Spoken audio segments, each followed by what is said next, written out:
Hello, and welcome to Hearing Your Future, the Coding Your Future podcast. My name is Duncan, I'm your host, and I'm on a mission to help you design, build, test, and code your future in computing. In this podcast, we'll talk to current and former students of computer science to find out more about their journey from student to professional. What's their story? How are they coding their future? What obstacles have they faced, and how did they overcome them? Finally, we ask our guests what advice they'd offer their former selves and fellow students, and where are they headed next. My guest today is Minahil Tariq. She graduated with a Bachelor of Science degree in Artificial Intelligence in 2025 when this episode was recorded. During her undergraduate degree, she did a number of internships, including one at Amazon Web Services in London, and served as chair of UNIX, the University of Manchester Computer Science Society. There we go. Right, so welcome. Thank you for coming on the show. Could you start by saying a little bit about who you are, what your name is, and how you got to here today? Yep, I'm Minahil. I'm from Pakistan originally, and I came here, I think, around 3 years ago in Manchester. Can you remember your first exposure to computing? Is it something I that's seared in your memory? Actually can. But I feel like the first exposure wasn't as interesting as how I got to be more interested in it. So first exposure was obviously GCSEs. I took computing. I remember at the time, for 8 years in my school, we were just learning how to make PowerPoint presentations on a computer. That was it. And then That's GCSEs, quite common, unfortunately. Oh, okay, I didn't know that. And then GCSEs were coming up, and we had all these options, and because it's an external board, so we could choose. I remember having a conversation with my principal, and he was like, yeah, if you want to get a good grade, you can, but that's about it.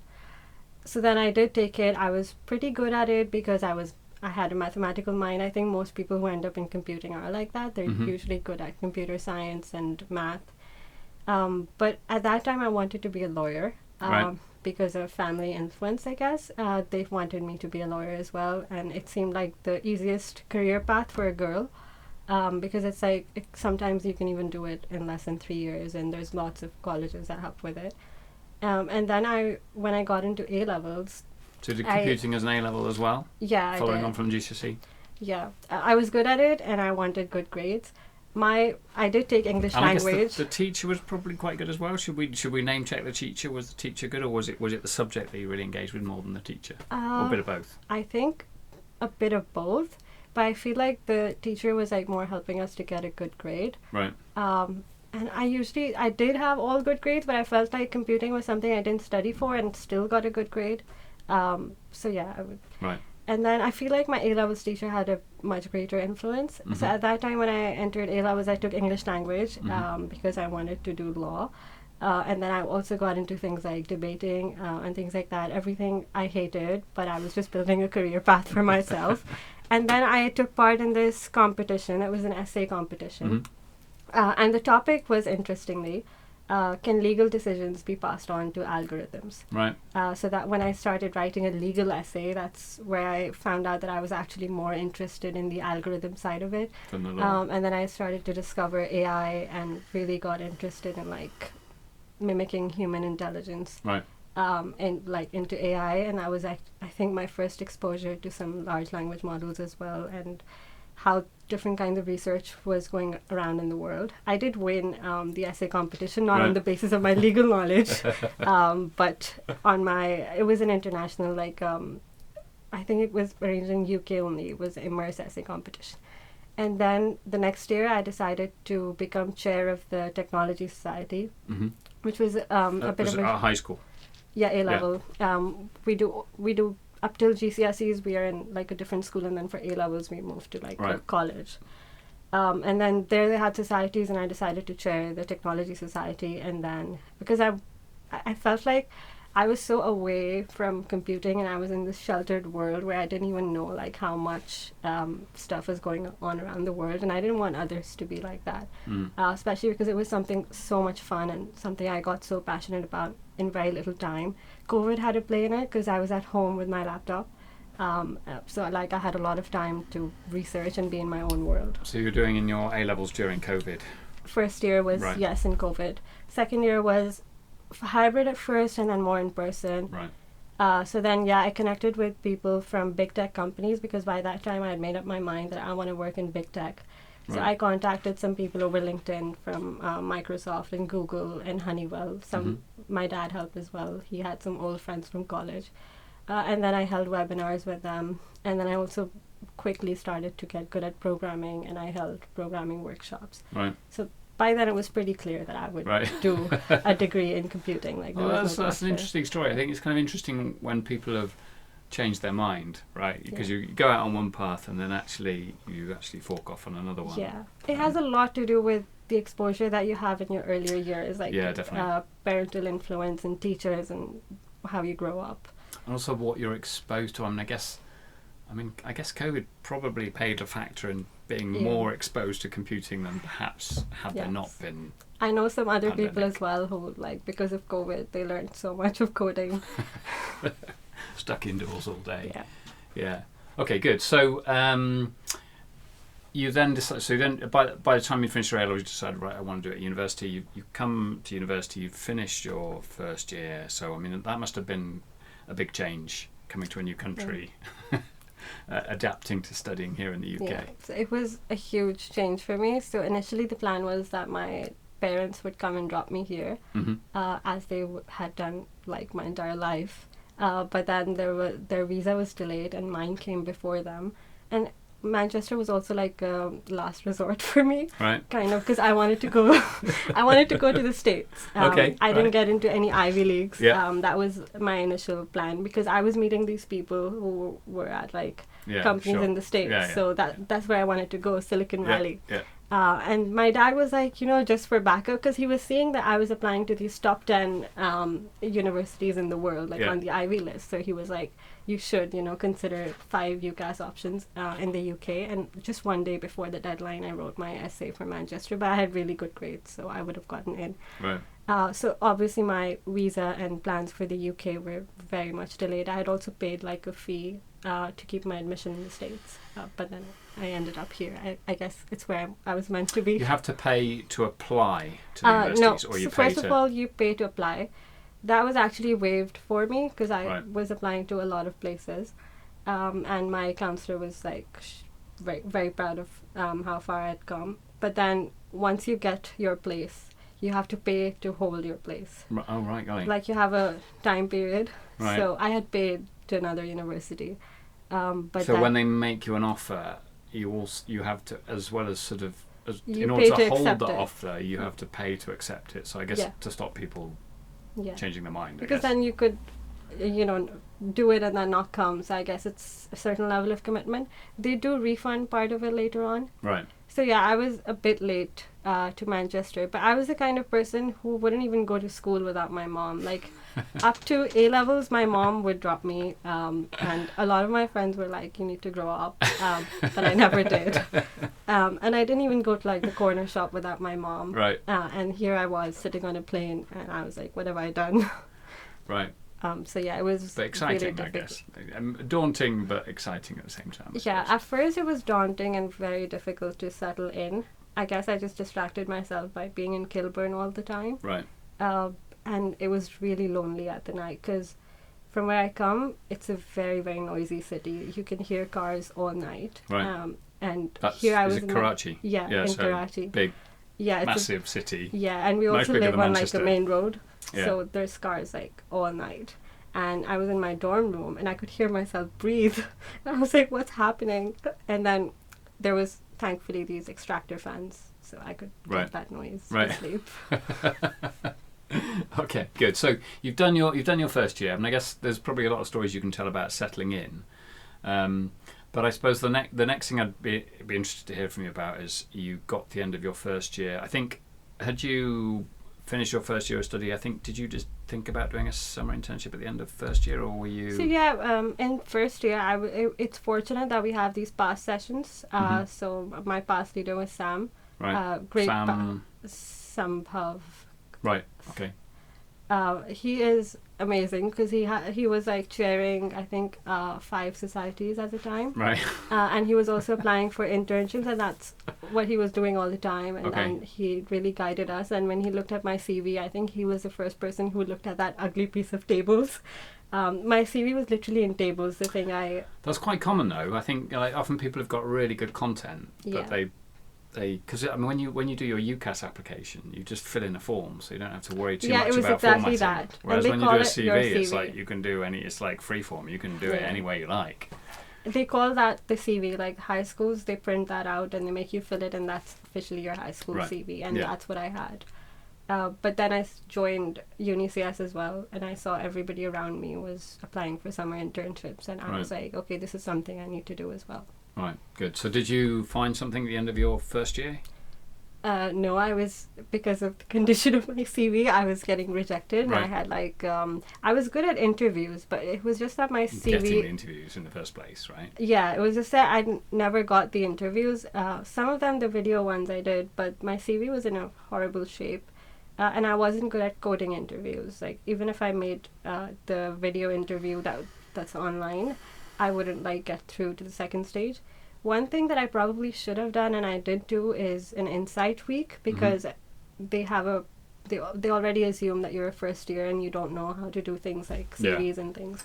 But I didn't do that because people were getting summer internships, and I wanted a summer internship as well. So I ended up with IT services at the end, because I didn't want nothing. I wanted some work experience that would be transferable as well. So I was here in Kilburn all summer. Right. Learning about kind of DevOps-y type stuff, I guess, was it? Or, and it was a project to replace the computers across campus. Right. 4,000 of them. And then also deploy software. Okay. So there was a bit of automation, deploying software, and a bit of Linux stuff as well. I learned how to install Linux, and I saw the insides of the system we have and the configuration of the new screens. Right. But a lot of it was hardware as well. It's kind of a different world, isn't it? Because you tend to think of computing as the computer you have in front of you, not the computer that 4,000 people have in front of them. Yeah, I remember when we opened up a CPU, my manager, he was asking me we don't know the BIOS password, do you know what to do? And I'm looking up at encryption and hacking and online things, and he's like, you just plug out the jumper wire, and I'm like, what's that? So it was different. So I mean, good to get some experience in first year, because I think it's quite hard in first year to get experience. I mean, unless you go perhaps down the insight route, that's maybe a little bit easier. But I think it also became foundational to getting later, better placements later. And then in first year, you're competing with people in second and third year as well. So you're kind of there's always someone who's got more experience than you, which is tough. So that was the end of first year. You started second year. Were you thinking about doing another internship the following summer? Did you start applying then? So you used all that experience of applying in first year then to apply for stuff in second year, which was, I think, did you apply for placements or internships or a bit of both? So in second year, I knew that I didn't want to do a placement because I wanted to graduate in 3 years. And also I feel like 3 summer internships kind of equate to a placement year, both financially and time-wise. Yeah. So I wanted to go by the summer internships way. I could also do different companies and different projects, smaller commitment as well. So again, I was applying for summer internships. I was a bit late. I think I did 20 applications or so. The difference in first year and second year me was I had learned a lot. Yeah. So now I knew that I have to put full quality in every application. So I know some people find that doing more is more helpful, but I felt like I need to put my full effort in a few and fully prepare for all of those interviews. It's difficult, isn't it, balancing the quality and the quantity? The temptation is to go for quantity because it's the odds are quite low. I did that in first year. It didn't work for me, so I was like, I can't do that again. But then I think if you go for quality, you tend to, there's a higher chance that you'll hit the target and get an interview. But when you target these companies, it's also important to know your chances, not just seeing every advert and going for it, but seeing the level of match there is. Because when I saw some of these adverts, for example, AWS, I would literally sit with my CV and the advert, and I would check off things. I've got this, they should take me, and here are a few extras. And for the ones where I felt that I wouldn't get in, for example, some software engineering roles, I felt like I didn't have a lot of experience at the end of first year. So I didn't apply for those. It would have been a wasted application or not, I don't know. So Before we talk about the internship, can you talk about what were the main obstacles? I mean, you've talked about some of them already, I guess, a little bit, but were there any other obstacles you faced along the way in finding that internship at the end of second year? Because I think a big problem for a lot of second years is balancing doing work, Yes. having a life, and doing job applications. And Yes, I feel like in second year I was really overcommitted to a lot of things. Given that I was doing student partnership, I was the chair of UniCS, and then I also took some really difficult courses, and there was a deadline every other week, so it was really difficult. So I feel like my strategy of doing quality over quantity was also like more helpful here, because and then I took those periods like reading week and then weekends to like take out some time and sit and work on my applications. It was also the time where I made a portfolio, but it's just important to make sure that you schedule time and take out time to do things like this. But I'll be honest, by Christmas I thought I'm gonna end up like first year again without an internship. But it turns out that some of the companies that you apply to during that November-December period, they get back to you by like January, and that's when they have most of because they're waiting for those last applications to come in, and they get back to you by January when so like you hear after nothing other than maybe an autoresponder email. Nothing at all. And then, or sometimes you don't even get that, do you? It's like, thank you for your application. For AWS, I remember it was least expected. I just submitted the application online, and 3 months later, I received like an email saying that there's an interview. Nice. I was like, did I even apply for this? Because I couldn't even find it in my inbox. There wasn't even a confirmation. But when I logged in, my application was there on the portal. About obstacles, I feel like some of them had like wanted you to have experience, which is weird because a lot of people have it as a first internship. Yeah. So that's a big obstacle. I feel like companies should reconsider expecting like loads of experience and like looking for potential instead, because a lot of people have like great potential, but they just need their first entry and first chance. So for summer internships in second year, I feel like that's the biggest obstacle. Yeah. So you got you got the job with AWS for the summer at the end of your second year. This is last summer, isn't it? Yes. It seems like ages ago now. Yeah. So in January, I heard back from them. That was after like an online test and submitting my CV and application. Was there a coding interview? Was it technical and non-technical, or was it just non-technical It was interview? Just like some scenarios, and I had to write answers and then memory game of some sort. I don't remember, I did so many, but it was something like, it wasn't coding, because the technical interview was live.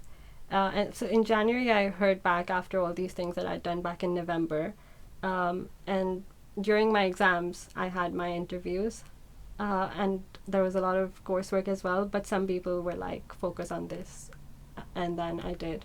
There were 2 rounds of interviews. The first one was more behavioral, where I was asked like scenario-based questions. Leadership principles come into play. Those, is it 9 Amazon principles? They're quite hot on those. 12. Is it 12? And they will actually, they don't just say them, they actually do them as well and ask you about them in an interview. And even in promotions as well, I think they use them for that too. You have like every time we review performance, we have to like say which principles have we acted on the most, and that's how they measure progress as well. And those are good principles, I mean. And they apply not just to Amazon, right? I think they're pretty sound principles wherever you end up working, right? I can't think of any examples, but I think there's one is customer focus probably, or something.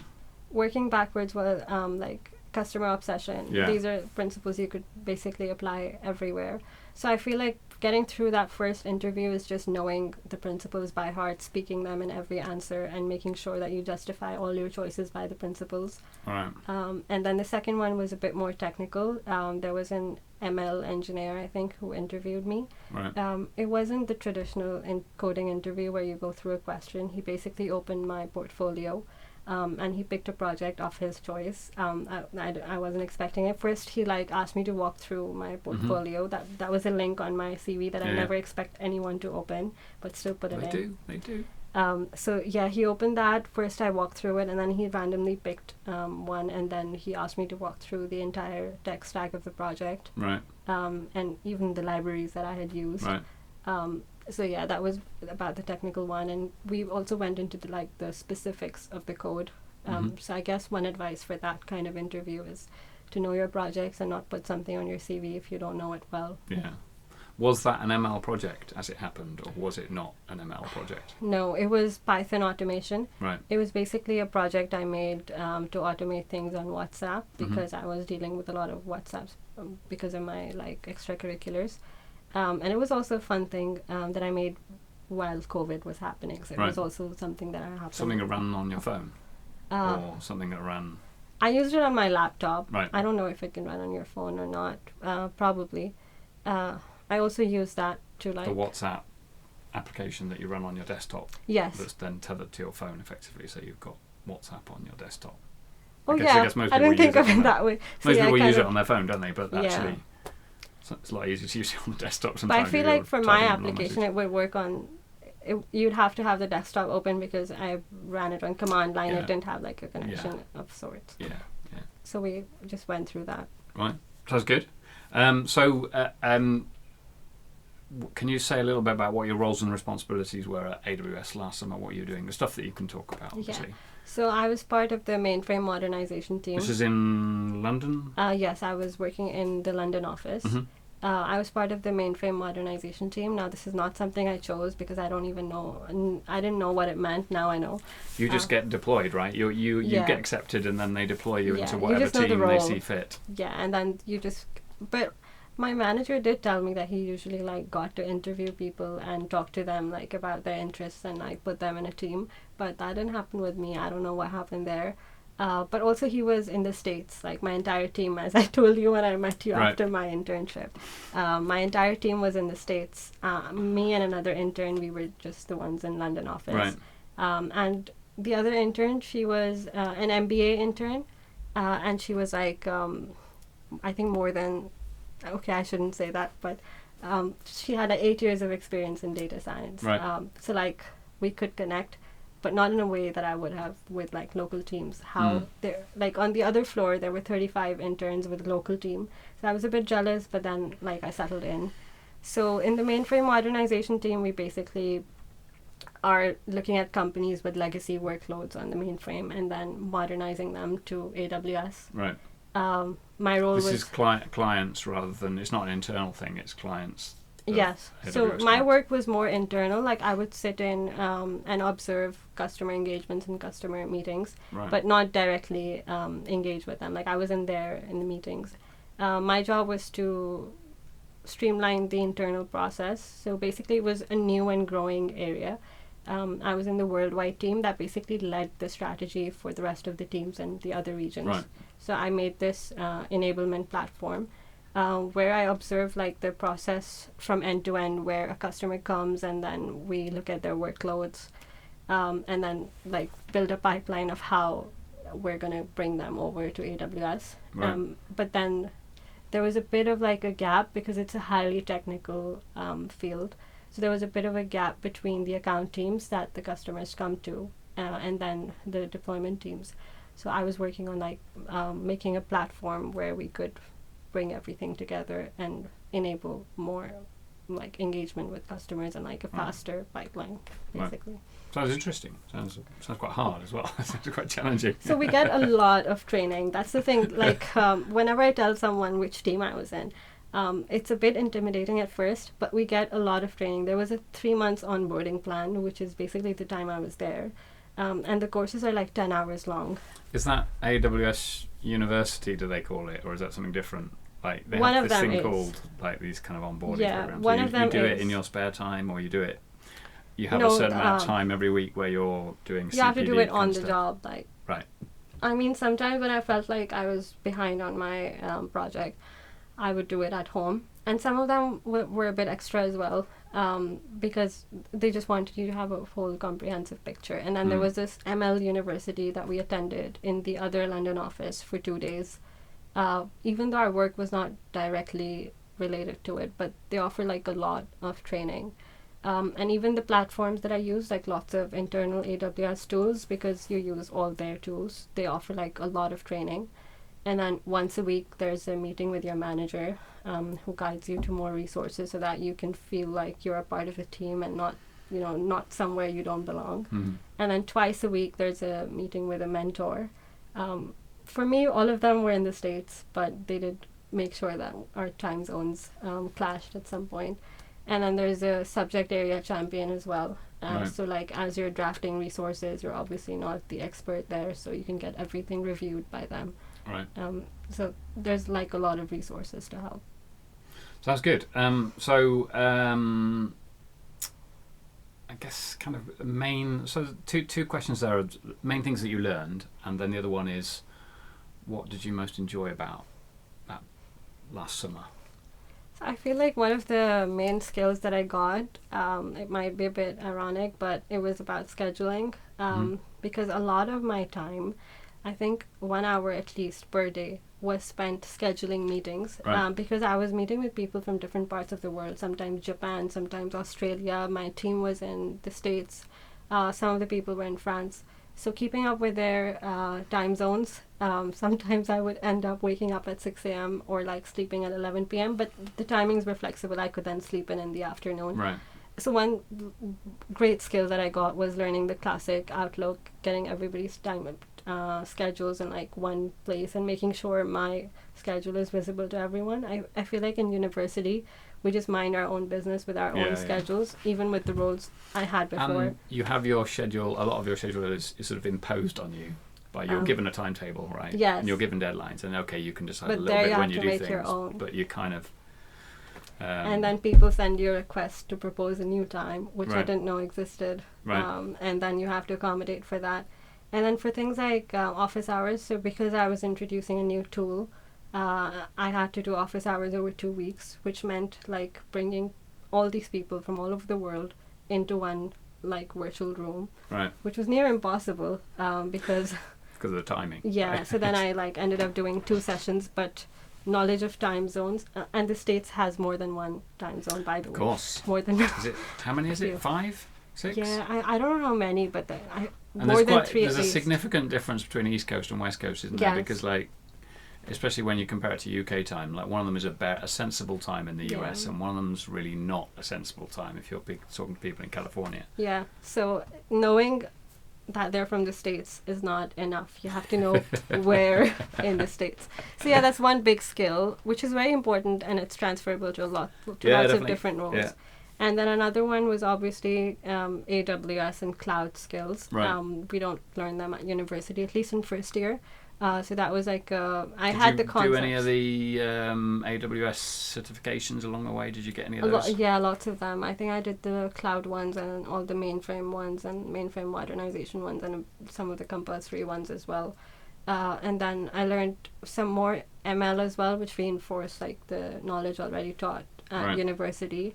And then learning about mainframe modernization itself, and learning a lot of like industry practices as well, like how to talk to and how to present proposals, how to talk to people at senior levels of responsibility. For example, like if you're presenting something to a director, then it has to be like in a specific format because their time is important. And also the importance of following brand guidelines. It was something I realized much later. I built my entire like application or platform, and then everybody was really happy with it. My manager loved it, my mentor loved it, and they felt like I was really good at like graphic designing and like the visual aspects of it. And then I met the director, and he's like, it doesn't look like it's from Amazon. And then I found out that I had to use like the brand guidelines, and I only had 2 weeks then, but I did manage to do it in a week and like take it back to him.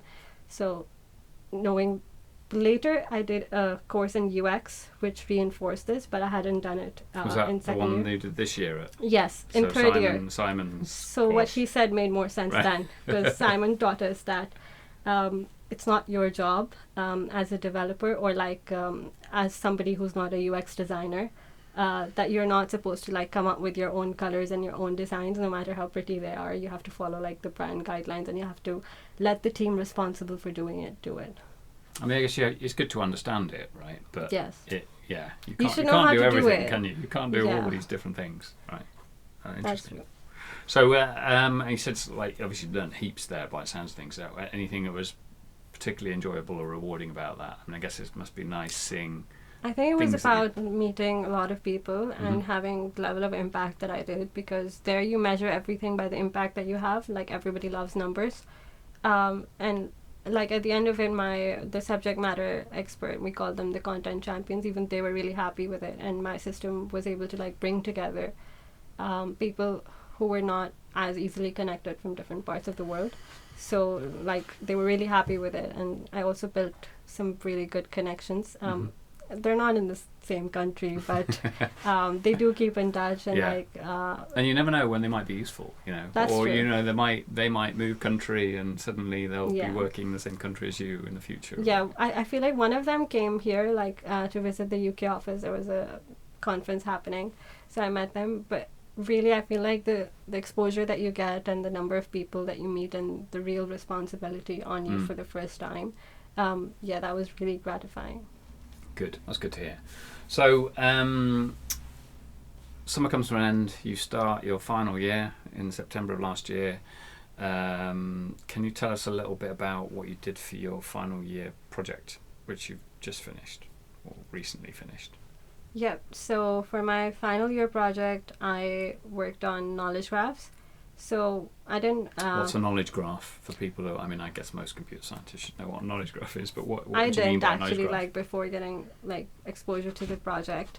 So knowledge graph is basically a type of database, a graph database, or like you can say an ontology where you can connect nodes with relationships to other nodes. So this can be to represent data like in form of files, or it can also be like to just represent text with like connections and relationships. So for example, you could summarize something as a knowledge graph, or like instead of a relational database, mine was more the second one. So like Minahil is a computer science student, Yes. for example, very simple knowledge graph. Yes. For my case, it was paper was a node, and then author was a node, venue was a node. So paper was written in year, and then that's a node. And written in is a relationship, and written by is a relationship, and then author is a node. So the reason why I got introduced to this was before AWS, I was going to do a summer internship with Riza. She was working on... Was she the supervisor of your project? No, she was on sabbatical leave. Right, okay. Right. It's complicated. I reached out to her initially, but so I was going to do a summer internship with her that was on knowledge graphs and document retrieval using knowledge graphs. So she was like working on a document engine, like document search engine, search by. And then I got AWS, and the university was very late in getting back to me, so I had already signed the contract by then. Yeah. So then when I got back, I reached out to her again, and I wrote up a similar proposal to what she had done, because I was really interested in that kind of thing. But she was on sabbatical leave, so she guided me to some other people that I could get in touch with, and that's how I found my supervisor. Who was? Jiao Yan. I don't know if I pronounced Jiao it Yan, correctly. Yeah. I don't know either. I'll have to ask him. So then, initially I wanted to do something more medical, but getting that data is really difficult. I reached out to like a few places, and they were like, because I'm not doing a PhD and there were certain levels of clearance that you need, I couldn't get that data. So then I was like, okay, I'll do academic papers. There's no ethical restrictions on that. They're publicly available. So, and a lot of them, millions of them. Yes. To dig into. So that was also a problem, because we have so many restrictions, like resource constraints. I had a lot of data then, but not enough resources to accommodate all of that. But I integrated knowledge graph retrieval with large language models to like combine symbolic and semantic reasoning. So like the knowledge graph would support symbolic retrieval, which I think made some great progress in, because usually there's citation graphs that you find online that don't like take into account venues and years and authors. So things like this paper cites this paper, Yes. and this paper cites this paper, that Yes, kind of stuff. which I found was usually not enough, at least according to the work that I did. Because sometimes the venues where they're written, or the authors, or even the years, when they connect over like thousands of nodes or millions of nodes, they reveal some unexpected connections. So like I did a graph-based traversal of those to explore those connections, and then they became like really dense graphs. And then like I applied some semantic reasoning using large language models to make sure the content was actually semantically similar and not just like those relationships that picked at it as the most similar one. Right. Yeah. So yeah, that was basically my project. You've actually, I think you published it online as well, which is good to Yes. see when students put their theses online. So Yes, so I applied for this BCS conference, as you saw. It's for women. I saw it posted on Monday Mail, and I think somebody went to it last year as well. So I'd heard about it last year, and I was like, this and is it was something I might in, want where to was it do. this year? It was in Scotland. Yeah, it was in Glasgow this year. So I applied, I feel like in January. I wrote up an abstract and I submitted it. And Of your final year project as a thing. yes. Yeah. Yeah, that was a bit early, but Good practice though, because I bet writing that down before you'd finished the project Yes. was probably made you think about, what am I doing? Why am I doing it? yeah, I Why feel would like anyone care? in the first semester, a lot of my time was spent, and that's the way my supervisor preferred it as well, to plan out the project and write a concrete plan step by step and know what I'm working on and what are my deliverables. Mm-hmm. And that kind of shapes your abstract, right? Because in your abstract, you're telling about what the whole project is about, what your goals are, what your evaluation methods are. And it's good to have them figured out before so that, you don't lose track and you have your goals in mind. So that's something I worked on in first semester rather than just starting the development right away. So I was like working on learning what knowledge graphs really are, and then like shaping my project. So it was kind of easy for me to come up with an abstract. And then I think they got back to me in 2 months. So around that time where we're submitting the code, I remember the code submission deadline was the same as the poster submission deadline. They wanted us to like submit a poster, but I was really happy to know I was shortlisted because it was really competitive this year. So then I made my poster and I spoke to my supervisor about it and then submitted that. No, good. So you had, I guess it's nice because you got a trip to Glasgow out of it. Go to a conference. Yes, but and meet also when I people. went there, I felt like I'm doing a disservice to academia by having my poster there because there were like a lot of people, some from masters as well, and there was so much that I got exposed to, so many different projects and research ideas. A lot of them were also like just ideas that had not like concrete projects backing them yet, but they were brilliant ideas. And then the keynote sessions were also so interesting. I was depressed, I think, 3-4 days after it because I felt like, what am I even doing? But yeah, I got over it, and I was like, it was a big opportunity to like have been part of that Build group. your network a bit as well. Yeah, it was really helpful with networking as well because I met some universities. The summer internship that I got for Liverpool, I think it was a little bit because of that, because I met the representatives from the University of Liverpool, and they had this VR, and I looked at the campus standing there. I was like, okay, this is a nice place to like spend some time in. And I also left like my emails and contacts with a lot of people, and there were a lot of communities that I joined. For example, RTC, rewriting the code. What's RTC? Oh, rewriting the code, right? Yeah, okay, it's a right. really good community. Like I've seen them here, but I really didn't know much about the help that you can get from them before going there. So I joined them, and I got a premium subscription from NeetCode. Right. Like they were giving it out to 1,000 Right. people, and that has been really helpful, by Mhm. the way, for preparing for technical interviews. No, great. So we've come to the end. So you've finished your degree. You've done this, gone to this BCS Women thing. What comes next? Well, obviously you've got graduation. You're coming to graduation next month. Yep.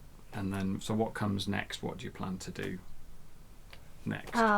Yeah, so next I feel like I know for the next 3 months what I'm doing. I'm working with the University of Liverpool. There's a virtual engineering center. So I'm working in the digital innovation facility for 3 months as a data scientist intern. I really felt like I want my future role to look like a data scientist or a machine learning engineer. So I feel like that experience would really help me land a role like that. And I've also been coming up with some ideas to start my own business, but I obviously want like some experience and exposure to the industry before I get into doing that. So yeah, there's the MEC, the Manchester on Masood Entrepreneurship Centre are doing some events next week. You might be interested in. I don't know if you've booked started onto some of them, but I don't. It's not something that I want to do immediately. No. Because it feels like a bit daunting before getting your hands dirty on like some projects and like having more exposure to the industry. I know some people do it, but the failure rate is 80%. I did my research. I think the failure rate's 80% whenever you start. That's true.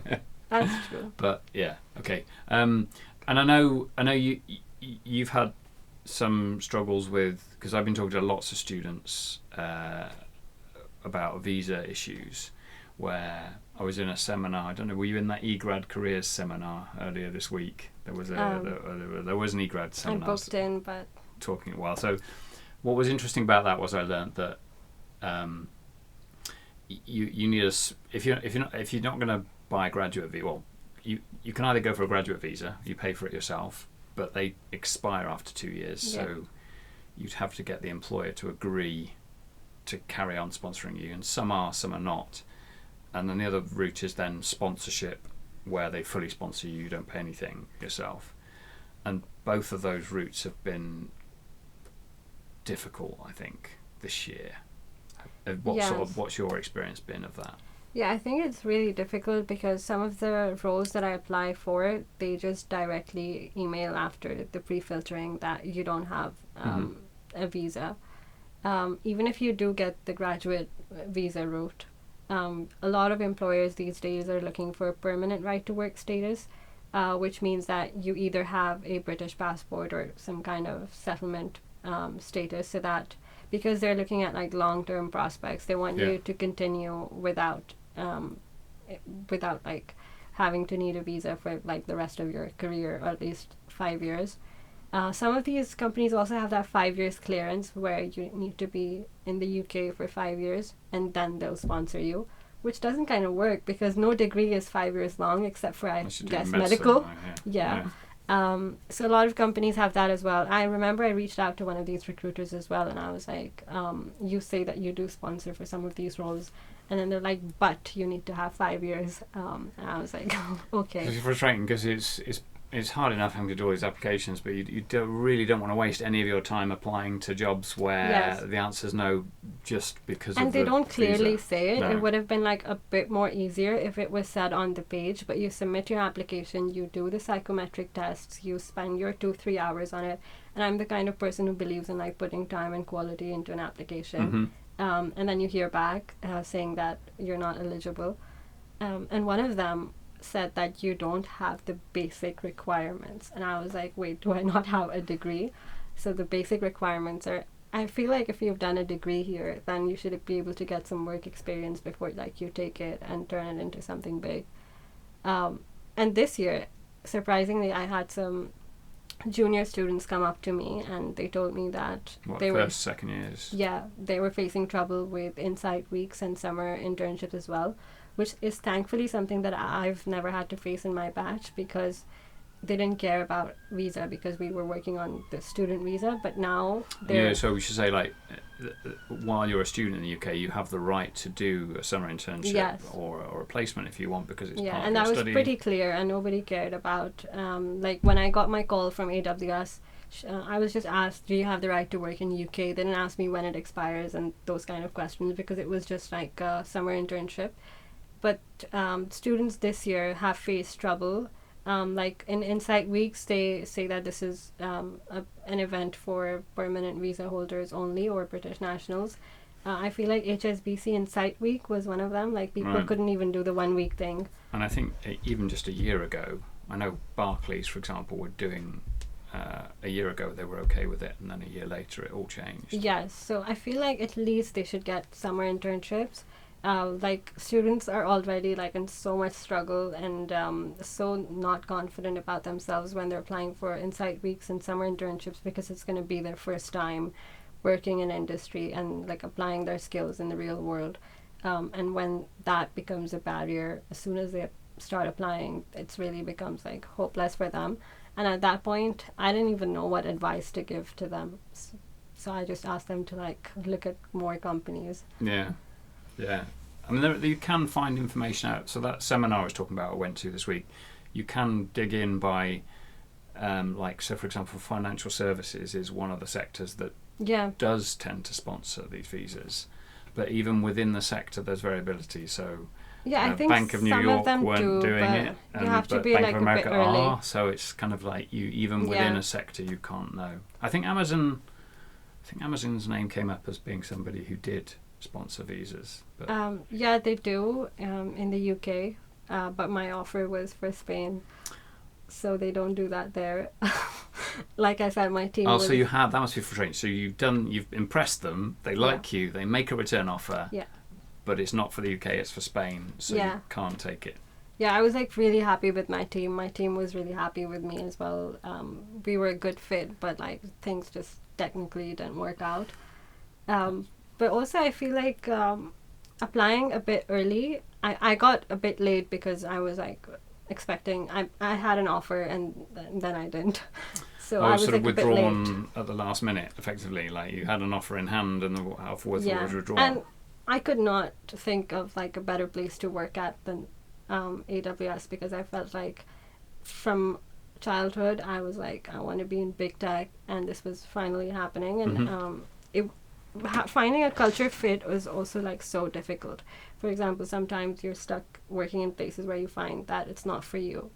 And I took like a pause for applying, but I think I would advise other people not to do that. Always have like a backup option, which is something that's really important, because things sometimes just technically don't work out, even if everybody wants to make them work.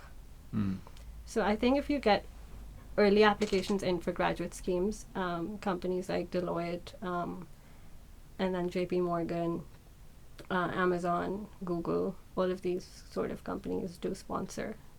Yeah, and then your chances are better. Yeah. Okay, good. So the next bit is your story. You've told us a lot about your story about how you got here today. So the next bit is minority report. If you consider yourself to be a member of any minority groups or otherwise marginalised group, what's that experience been, and how can the university make things better for you and employers as well? I feel like in university I did not face it that much. I remember when I was on the UniCS committee as well, there were my co-chair was a woman. There were a lot of girls on the committee as well. In fact, I think we were more girls than guys, which was, I think, different from previous years. But I feel like the work that we're doing in bringing more people interested in computing like together, and the networking that's happening at university and level, actually sort of really bucks the good. trend, doesn't it? Because in the department, I think it's something like about 20%. Yes. I female. feel like at more senior level, at more management level and higher levels of responsibility, you see less and less women. While I was working at AWS as well, I saw that more managers and more people at principal level were male. My manager, my mentor, and some other managers I was talking to, the managers of my friends, they were all male. But also like in university, like I was saying, I feel like some more lecturers are males and female, but I feel like there's still a good balance. And at least I haven't felt that there is any unconscious or conscious bias with regards to gender. But I feel like it is prevalent in the workplace and also like at school level. When I was doing computing in A-levels, because after COVID, there was like less lab exposure, right? So we had an option to do the coding lab or not. So you go to a center, you sit on a computer, but you obviously have to have some practice before that. So I opted to do it, and only one other student did. But when I went to the centers, it's obviously people who really know how to code and who are really interested and confident, because you have an easy out of it, because you're just going to get the average of the other grade if you don't do it. So I went there, and I was I was there 15 minutes before the queuing time. I was waiting there, and then I was first in queue, and there was no female. Like they weren't expecting a female, so there was like no female like scanner thingy. Right. So like there's a male person who scans like the males, and then Right. a female person who scans Yeah, the females. And then I had to go to the back of the queue, which was really disappointing, because like by that time it got pretty long. It was also very discouraging. And at that point I also saw like very less girls who were doing computing as a career. Some of them just were doing it as a subject because they didn't know something else to pick. So they were just doing it that way. And it's also true in like here. I was doing some training programs, and I came across some videos of British children, like small school children. I felt like technology is progressing faster here, and so there would be more awareness. But they were like asked questions like, do you think guys are smarter or girls are smarter? And even the girls and the boys, both of them were like, yeah, guys do smart things, like playing games and making games. And they were like, who do you think would be more likely to do like programming and engineering? And they were like, yeah, guys. So I feel like it starts Very early. at that like school level, and we start to believe in our potential in like a certain direction, and then we're not as likely to achieve as people who are told that they're like better, because there are experiments like if you're told something, you end up doing that and being good at it and believing in that. So that's where it starts, and it needs to be changed. Like there needs to be outreach programs to children at a school level where they start to develop this idea of like that girls can also be interested in things like computing, like equality and equity and like career building. And also like I think at home, the kind of exposure that they get with parents, but that's not something that we can do anything about. Maybe more awareness and outreach. I know that Louise does like some outreach programs. Louise Dennis, yeah. Yeah, I remember I met a boy in university here, and told him about computing, and I know that she sends out people to volunteer in schools telling them about computing careers. So that needs to increase so that we get more girls at university just level. being a female role model in schools, say, look, I'm Yes. somebody who's Oh worked yes, we in this need area. more female role models as well.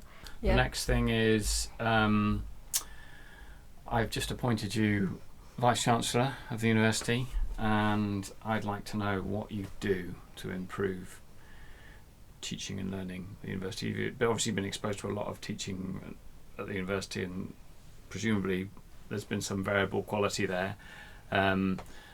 What would you do to improve the teaching and learning across the university, and perhaps not just in computer science? I mean, I think we can always get better at teaching it, but across the whole university, because you'll have, I mean, you must be in touch with people who aren't studying computer science and Yes. studying other subjects.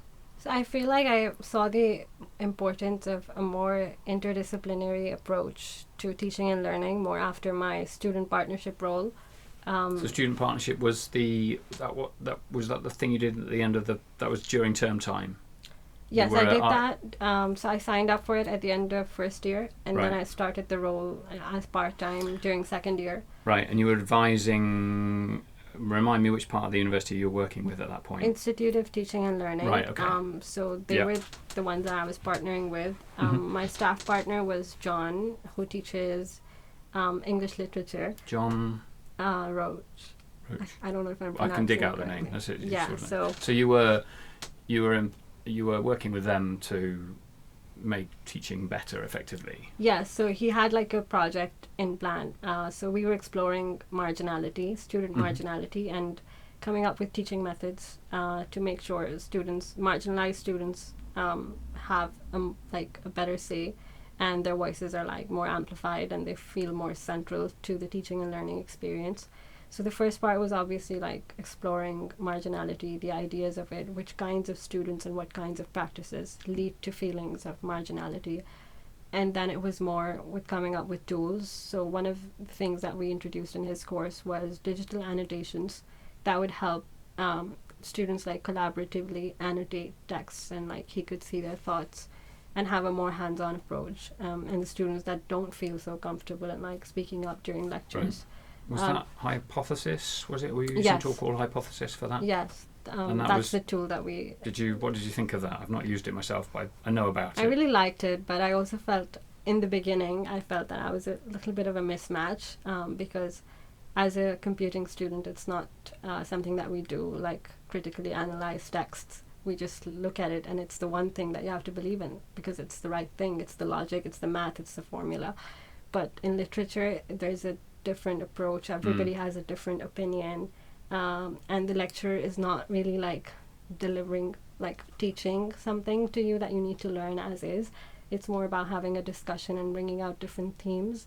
So it took me a while to understand that, and I couldn't use the tool as English students would, but I appreciate it. I feel like it did well on the course. But one good thing that I was talking about, like the interdisciplinary approach, was that there was a lot of things that we in the School of Engineering or Computer Science have figured out, which we could help like other schools figure out.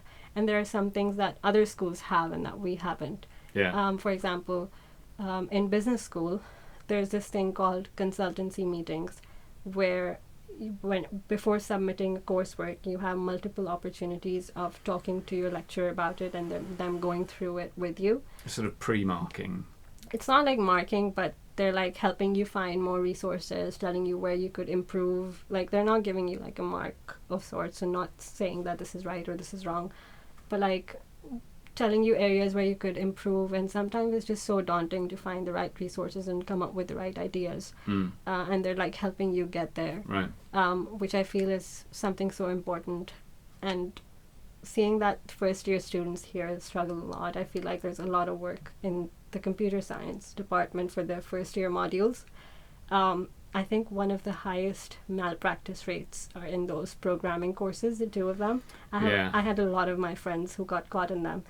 And these were people who had been like really like well mannered and like following all the rules and like trying everything that they could to grasp these concepts. But I feel like the university takes it as instead of like trying to make catching malpractice and like preventing it as having more strict measures, like we need to take a step back and see why is it happening in the first place, what led these students to do these things, instead of like becoming more strict about it. It's because we're taught something at like such a basic level. For me, I had Python and like programming experience from before, but there were people who had never even opened a computer science textbook, because the requirement is that you need to know math, right? Yeah. And it was really difficult for them to like just code a game from scratch, and they end up doing these things because they need their grade, and it's like their first couple of assignments that they get in. It's not because like they want to engage in such practices. So I feel like some remodeling and taking some practices from other schools where there are these sessions where the lecturers are interacting with students to help them find the resources, find the right guidance.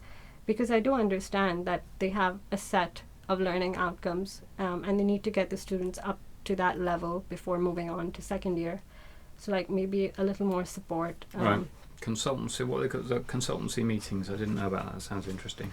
So I feel like in the School of Computer Science, one of my courses, like UX, Simon does post consultancy, sort of like where you get an assignment marked and then you can go to him, book a meeting, and then get feedback and like know why the marks were deducted, so that in the next one you don't repeat the same things. That was personally very helpful for me, because I was making some really simple errors that were losing marks, and then the next one I did was perfect. But there needs to be a pre one as well, because for UX it was different, because you can submit like 3 to 4 essays. But for things like programming, where you have like one big coursework, I feel like there should be checkpoints at different times. Even with the way labs are done, I was a TA with Ting Ting this year in machine learning, and I like proposed to change the lab structure, which they're going to try next year, and hopefully it will make things better. So like the first half of the lab being more like a demonstration, because when I was interacting with some students, they could not do basic things like printing a vector in like reverse order, getting confused with indices, basic things in Python, which they should know by the end of that time. But then I propose like a more demo method where like the first half of the lab is demo, so that more students feel like they're missing out on something and feel compelled to come and do something like there and then ask questions. It was done in our cognitive robotics course, and I saw that that lab was full. We were in the mega lab, like 1.8, and it was full. That's with Angelo, was it? Or? Yeah. So basically he did a 30 minutes of a demonstration, and then we could ask questions. But that 30 minutes of demonstration meant that we felt more comfortable to get started with the lab, and we saw how to do it, which I feel like if it's rolled on to more courses, it's really helpful. And the other thing I would do as Vice Chancellor, like other than like having more faculty meet up. I know you've had some experience of working with the Students' Union, so... but I worked as a UniCS chair where I think I delivered some training sessions and programming, but nothing academic of sorts. It was more like career building events and extracurricular things. But I did work with the students' unions. There's this academic research team that like get the data and statistics. And while I was working with John to see some of these practices that we have in the School of Engineering, and they don't have those. For example, one of the things is that our lecturers have a lot more freedom in the types of assessments that we have. Like they have more freedom to design the coursework as they want. And it keeps changing every year according to like the new, I think the industry requirements or like the new needs that they get feedback in the previous years. Whereas if they want to introduce something new to the type of assessment, first of all, it's standardized across the school. So it has to be like a 2 years process. And it's a fixed thing, like one essay with this many words and another essay with this many words. Right. And the type of assessment is also completely fixed, which is a bit counter-effective because I get that standardization is a nice thing and they want quality checks. But a lecturer delivering the course knows how best to like test their students on. So I feel like a more interdisciplinary approach would help with that. And then the other thing I would do is have more focus on coursework and discourage long exams. After the end of my 3 years degree, I feel that when I look at the knowledge that I've retained from all the courses that I've studied, it's more from where I did coursework, like huge pieces of coursework, Googling things, learning from online resources, going to read papers, seeing projects on GitHub, and then getting my hands dirty and like tinkering and making the projects myself. One advantage is that when you go to interviews, you have a lot to talk about because of the practices that you've adopted and your portfolio. And the other thing is you've done it so you actually remember it. And these are skills that are then your skills. Whereas when you study something for an exam, it never becomes a skill other than just learning to memorize well. For some cases, it's an important thing to do. But I feel like it should be minimized, like 10 to 15%, because we want to maximize the learning, right? And where courses where I had 100% exams, I feel like 3 months later, I don't even know what I studied. Like very little of it is retained. So I feel like the retention levels are much higher with larger projects. I know some schools have started shifting their focus to like 1 week long exams, where students have a week to complete it, so they have more time to research. And you know, when you research something and you're learning something in the process of doing it, you remember more. Yeah. So that's another thing that I would change. So the one issue of coursework is making it Gen AI proof. So it needs to be carefully designed so that it can't just be something that you take the task and give it to ChatGPT, and ChatGPT comes up with something, and sometimes it will create something that's quite good, sometimes it won't. But you kind of at least you know in an exam that the thing that submitted the exam is hopefully a human, whereas you don't always know that with coursework. But there are ways of handling that. But I think that's interesting. And I think so with more larger coursework. pieces of coursework where you have to do multiple things and then put them together. Yeah, I mean, like your final year project is a good classic example of that, isn't it? That's probably the thing that you'll remember years later Even if is you that did project. do like use large language models for that and Gen AI for that, it's still a learning process. Mhm. You need Yeah, to yeah, have known. yeah. And I feel like it's a very good way to adapt to the future workplace Yeah. because it helps you get used to those kind of tools. And a lot of our modules have that form where you say where you used AI. In an interview that I did recently, like for the University of Liverpool, they gave me a project that I had to do instead of like doing a technical interview. And then they asked me how much of it was Gen AI. Right. And I was very honest that the repeatable parts of the code I used a large language model, and they appreciated the honesty. It's kind of interesting because there's two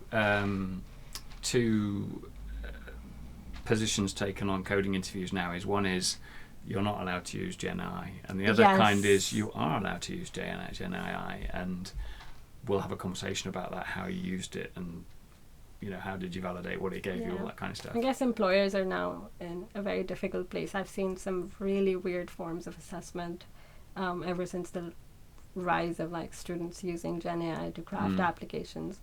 And sometimes it's effective, but sometimes I feel like they're missing out on real talent. But I guess it's a new like revolution sort of, and it'll take everyone's time. scratching their head. Yeah. Well, the best It'll way take time to adapt to it. Okay, good. So thank you for that. So that more coursework. You'd like to see more coursework, and lots of good suggestions there for how we can improve teaching and learning. So the last one to finish up with is it's called One Tune, One Podcast, One Book, One Film. We'll focus on one book and one film. Yeah. So one book that you'd recommend listeners to read that you've enjoyed, and why you've enjoyed it. One book that I recommend everybody who asks me to recommend a book is Surely You're Joking, Mr. Feynman. Okay.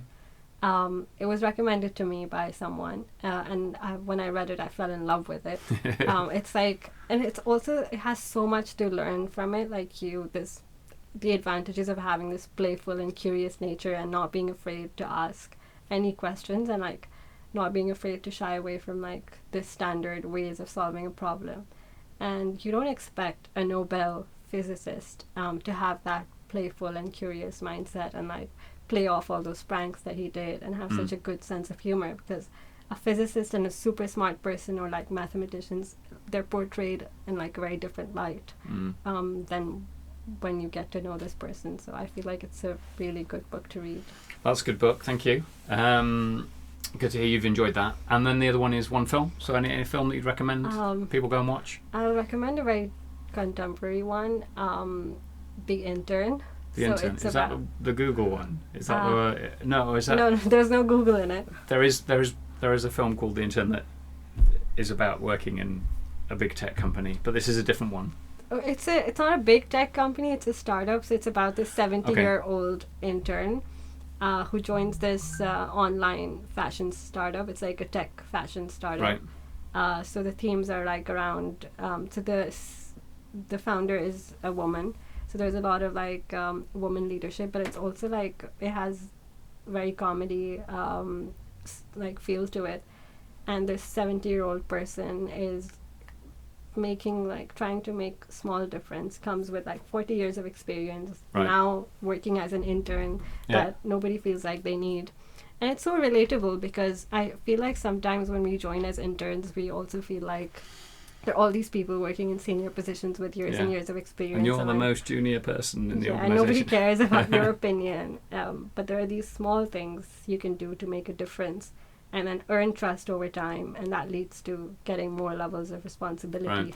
And we shouldn't like shy away from doing these smaller things and like making our way up, because this guy had like 40 years of experience. He is 70 years old, and then he starts out fresh and adapts his skills, and then later he ends up like helping her save the company from like acquisition, and like because it's going in a very fast-paced world, and he has this calm demeanor, so it's really interesting. Good. Intern. I have to look that up. That sounds interesting. So thank you for that recommendation. And the last one is Time Traveller. So to finish up with, you've come to the end of your time here in Manchester. You're coming to graduation next month, and we look forward to celebrating that. If you could travel back in time to first year and meet yourself off that plane from Pakistan, what would you tell a younger Minahil? I think what I would tell myself, and not tell other people, by the way, is to slow down a little. Right. Because I feel like when I started here, I was going like a bit too fast. Like I was networking a bit too much. Like you should network, but also keep up with the connections that you make and make sure they're quality networking and not quantity. Like my first month here, I started delivering workshops with UniCS. Right. And then some of my friends felt so intimidated by that, but it was just, I was like on a roller coaster. And then I remember one of my friends, he was like, you're friends with everyone. And I was like, no. And I wasn't being modest. I was being very honest because I just... You know them, but you didn't know and them. Sometimes they know me because I'm meeting so many, but like they're not meeting as many people. And I was like friendly to like a wave level that you see them, you wave at them. I was waving at everyone because I know all their faces and their names, but that's about it. So those are not really connections. I was also like going to a lot of events, like with booking. I also went to Google, my first 6 months, by the way. And yeah, I was involved with the committee, and I feel like at the end of the first year, I felt that I need to use these connections and get the chair position with the UniCS. In a way, it was helpful. But I feel like it's something that I could have done in third year. Not that it would have like landed me in a completely different position, but maybe it would have made things a bit more calm for me and given me that time to like relax, digest, and do like more first year things. Yeah, definitely. Okay, I think that's good advice to slow down a bit. To remind us all, we need to slow it down a bit sometimes. Yeah, we're looking for this like immediate success and like reaching our goals immediately, where it needs to be like a slow process where you calmly... You're playing the longer game. Yeah. Good. Okay, so thank you, Minahil, for coming on the show. And thank you for having me. We look forward to seeing you at graduation next month. Yeah, okay. Look forward to seeing you.